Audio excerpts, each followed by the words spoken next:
Lifestyle Show, presented by Anna Glavinsky. Sue William Silverman, she's my next guest. She's written a book called Selected Misdemeanors, Essays at the Mercy of the Reader. Now, Sue, you say that it's a bunch of word grenades. What do you mean by that? Yeah. So basically, it's a collection of flash essays, which means that they're very short. So which is sort of a subgenre of the larger creative nonfiction. So they're very short.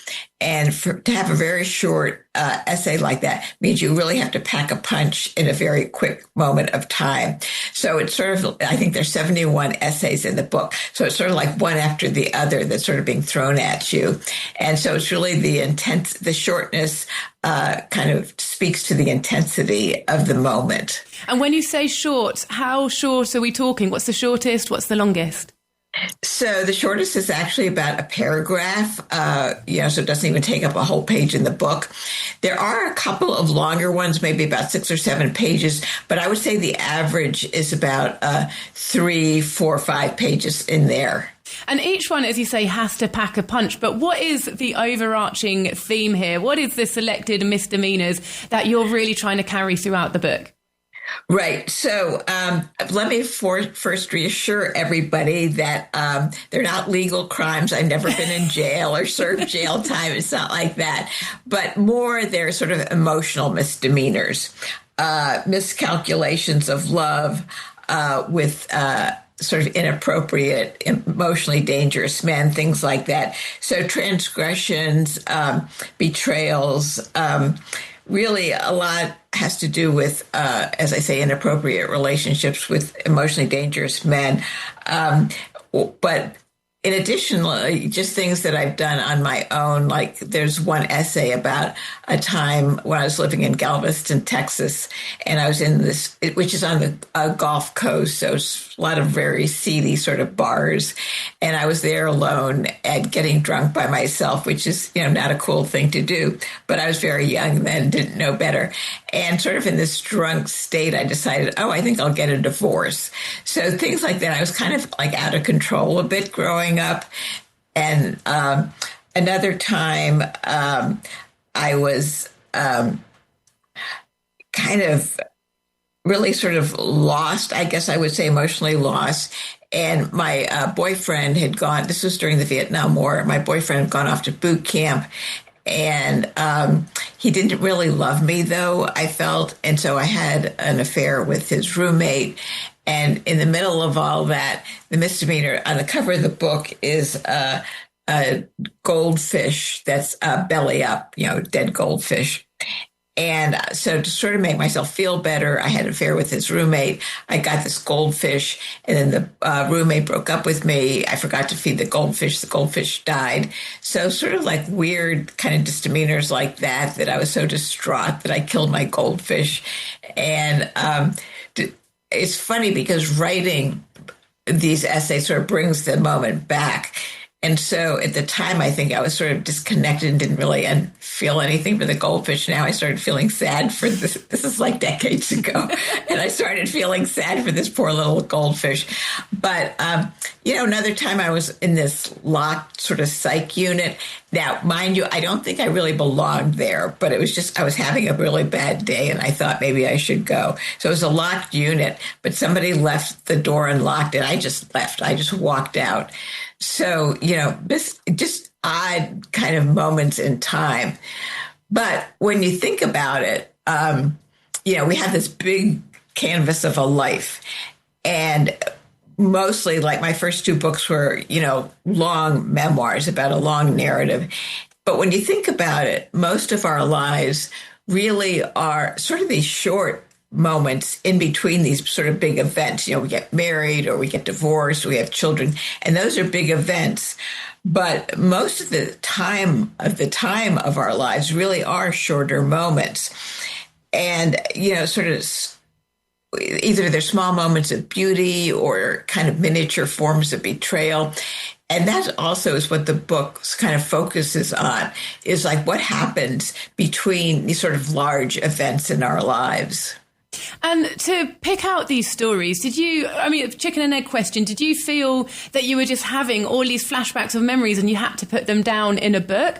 Or were you like, this is what I want to write the book about, and then you had to dig deep into your memory archives?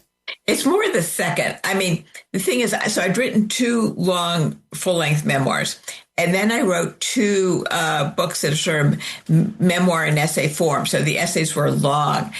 And really, it's sort of like, how can I grow as a writer? Because I don't want to keep doing the same thing. So I'd read a few of these flash pieces, and I thought, I wonder if I can do that. It was sort of like a new challenge to me.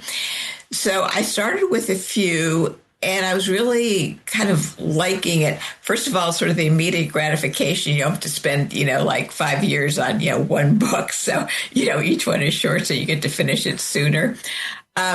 And then it's really the writing process. Once I started writing, these kind of brief events just kind of started returning. I just started remembering them.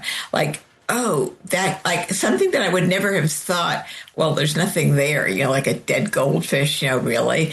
Or one night drunk in a bar, does that really mean anything? But the thing about the flash essay is that you have to make it mean something. So they're not like just anecdotes like, oh, this happened to me. I mean, the way I'm conveying it to you, because of course we're talking about it, sounds, oh, this is something that happened to me. But during the writing process, you have to make a meaning out of it. So for example, with the dead goldfish thing, the goldfish really becomes a metaphor, not just that he died, that this goldfish died, but it was really a metaphor for the loss of love and betrayal. And whether I was doing the betraying or this roommate was, or, whoever it was. So each essay has to have like a deeper theme. And that's really what a flash essay is. So it's not just like, oh, well, this happened to me.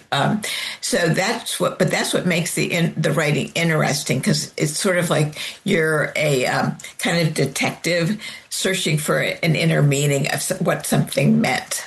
So it sounds like it's got sort of lots of juicy, salacious gossip in it, but also because of the way that you've written it, it's got emotional depth as well. But it's also very, very personal. How relatable are these stories to other readers? Or is it, a personal thing that you've sort of done for yourself?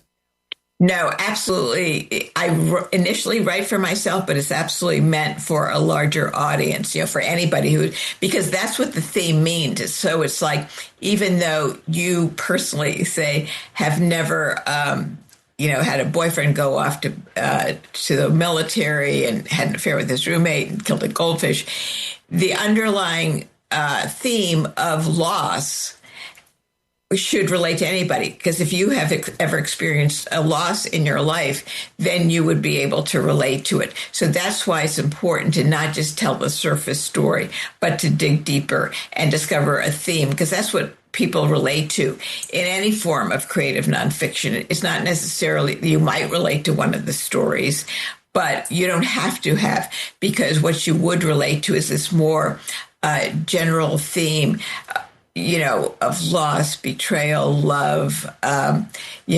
alienation, these large sort of general themes that any reader would be able to relate to. So that's sort of the goal of these. And are you finding that it's generating conversations as well? Because it's listening to you talk there has sort of triggered up some memories of my own, of some of my most wild moments. I've just thought of how when I was younger, I was a bit wild as well, naive and innocent as well. And I would get into people's cars and I look back at that now and just think, oh my goodness, my God, what was I doing? Someone would say, we're going to a party, jump in.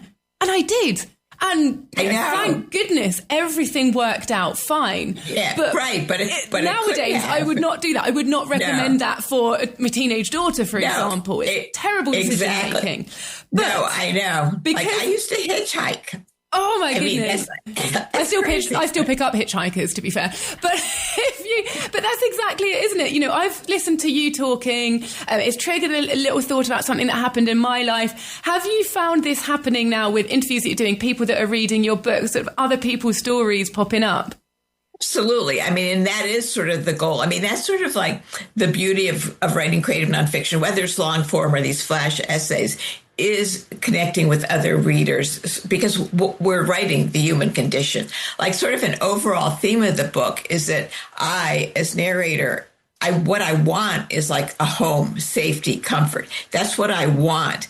But my behaviors pull me away from that. So there's this conflict between what I think I really want, but that I'm struggling to try to find it. And so the overall journey of this book is, well, will Sue, as narrator, eventually find a sort of sense of safety and comfort and home? And I think that these are things that we all struggle with, like, what does home mean to you? How do I find it? What is comfort? What is safety? And so, yes, I mean, that is the goal of creative nonfiction, and certainly with selected misdemeanors as well, is to write something in a way that is relatable to other people. So, yes. And I'm glad you survived all of your escapades, by the way. Oh, me too, to be honest. And I get it, actually. I get exactly what you're saying.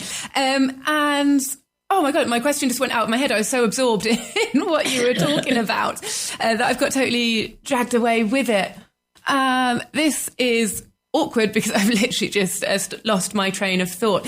Can you tell us about some of the most, oh no, I know exactly what it was now. Looking back, because this was all about looking back, right? You're looking back at yourself. How compassionate are you with yourself and your own memories? Do you look back at some of the stuff and cringe? Or do you feel like you understand who you were, why you were like that, and you can give yourself, compassion? Yeah, it is trying to, it's a matter of being very emotionally honest. So, like, I'm not sugarcoating anything or trying to make myself look good, but it is a search for understanding why did these things happen? Why was I so lost? I mean, basically, I grew up in a very unsafe home with my parents. And so that's sort of underlying it all. So it is a matter of finding empathy for the self, some compassion for this younger self, and sort of like the older me looking back, I'm sorry, saying to the younger me, I'm sorry that you did that and that somehow, that you didn't know better. So yeah, I'm not trying to make myself look good, per se, but it is a matter of by being vulnerable and showing some compassion for this narrator so that the reader can likewise feel compassionate, because it's not about judging either myself or anybody else. This boyfriend who I really loved and he didn't love me, but, there were reasons. So it's not like it's not about revenge or anything like that. And it's really the whole idea of creative nonfiction is to write towards understanding of what something meant, understanding sort of the underlying emotion of it. And how, as a writer, do you find the words in such a short space to convey all this stuff? That you've got humour in there. Some of this stuff sounds pretty funny. You've got depth of emotion. You've got looking back and nostalgia, but also future tense. What these things could potentially then trigger and create bigger change after that event. So how do you convey all this multitude of worlds, levels and tenses in such a short space? Really, the short answer is through metaphor, because if you find the metaphor of the experience, a metaphor can convey a much larger feeling. So the form itself is short, but inside the form is this vast world. And you do that through metaphor, through finding the metaphors of the experience. And it's not that that's easy. I mean, it can take I've been writing for years now. And so it's a lot of writing, tons and tons of revision. I probably worked on this book for about 5 years or so. And so a lot of it is just really digging deep inside each moment to discover what the metaphor is. But that's the key to it. Because again, short outer form, large inner meaning. There's sort of a vast world inside this short form. And you've written previous memoirs, but this one sounds particularly vulnerable, heart on sleeve type of stuff. How do you feel now that it's out there and that other people are reading it and taking a glimpse into your soul? Well, it's a little scary, but I think it's important because I think that, there can be a lot of cruelty in the world, a lot of hate, a lot of mistrust, a lot of scary things in the world. And ultimately, at the end of the day, what do we have? We have our stories. We have our narratives. How do we relate kind of one-on-one, even though I'm not going to meet all my readers, but still, how do you relate to other people? How do they relate to me? It's the human condition. And so I feel very strongly about the form of creative nonfiction and the importance of it in terms of kind of seeking relationships and ways to just connect with people. And so I try to think about that and that the people are relating to that and not take it too personally. Like I really am writing about the human condition. Yes, it's me who's being there. And it can be a little scary, but honestly, for all my books, the reaction I've gotten from readers has always been quite positive. And so that gives me sort of, courage to continue on and to reveal more. But yeah, it is putting yourself out there, but that's what artists do. I mean, whether you're a painter or a sculptor or, a writer, that's what our artists have to put their vision out into the world. But that's part of humanity. I mean, when you think about it, at the end of the day, what lasts over, we're still reading ancient Greek theater. It's still being performed. So what lasts? Art lasts. And I just feel very strongly about that we have wars and strife and all of this stuff, and politicians come and go, and hopefully some will leave sooner than others. But, what lasts? Art lasts. And my final question for you, I hope you don't mind me asking this because it's another sort of personal one, but the book's called Misdemeanors and you talk a lot about sort of mistakes, as it were. You're older now, you're wiser now. Would you say that you're in a place now where you've learned from your past self and from these misdemeanors? Yes, that's the good news, is that I have learned. And I think that I couldn't have actually written this book maybe 10 years ago, because I don't know that I was ready to look at some of these things. But with each book, I think I'm more open to looking, what else have I not explored? Because I think that at the end of the day, I want to really know myself, sort of know thyself before, not to be too grim, but before I die, I want to know who I am. And so I think that, yes, I learn a lot about myself from writing, because if I just sort of told you an anecdote of what happened, that's not deepening anything. It's just like, oh, this thing happened to me. But by writing it and discovering the metaphors of the experience, I learn a lot about myself that I wouldn't otherwise know. And that is very important to me. I think that's a very important thing in most people's lives, learning from those mistakes. So, any regrets looking back, or is it all about learning?